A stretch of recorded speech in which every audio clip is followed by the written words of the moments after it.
a community reeling and a family devastated. I'm so saddened thinking about how my sister tried to survive. Anisa Max was just 22 years old. She was among a crowd that gathered to vote at this settlement in Port Moresby. After hours waiting for a polling team to arrive, people became agitated.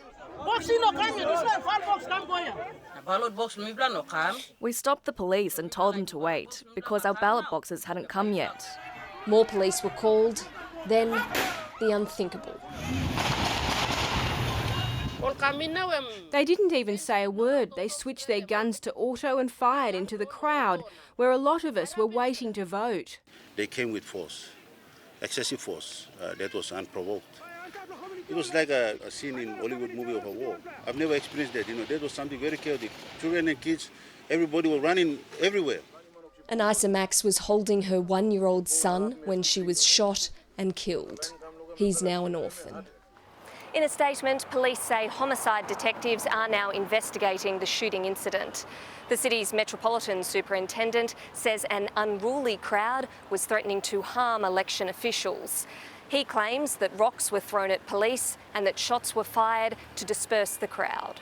Polling in this electorate had already been delayed 3 times. People here still haven't had a chance to vote. We've been deprived of our rights.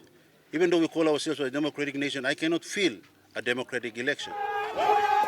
Fights between rival groups have also erupted amid allegations of vote fixing. The Prime Minister has apologised to the thousands of people who've been turned away from polling booths, he says, because of problems with the common roll. There is a risk of this election failing. I encourage all of our stakeholders out there, particularly the candidates and their supporters, to support the process, try and conclude the elections as best we can. Political hopefuls are promising to review the electoral process and funding if they're elected. The people of PNG can only hope they do. Natalie Whiting, ABC News, Port Moresby.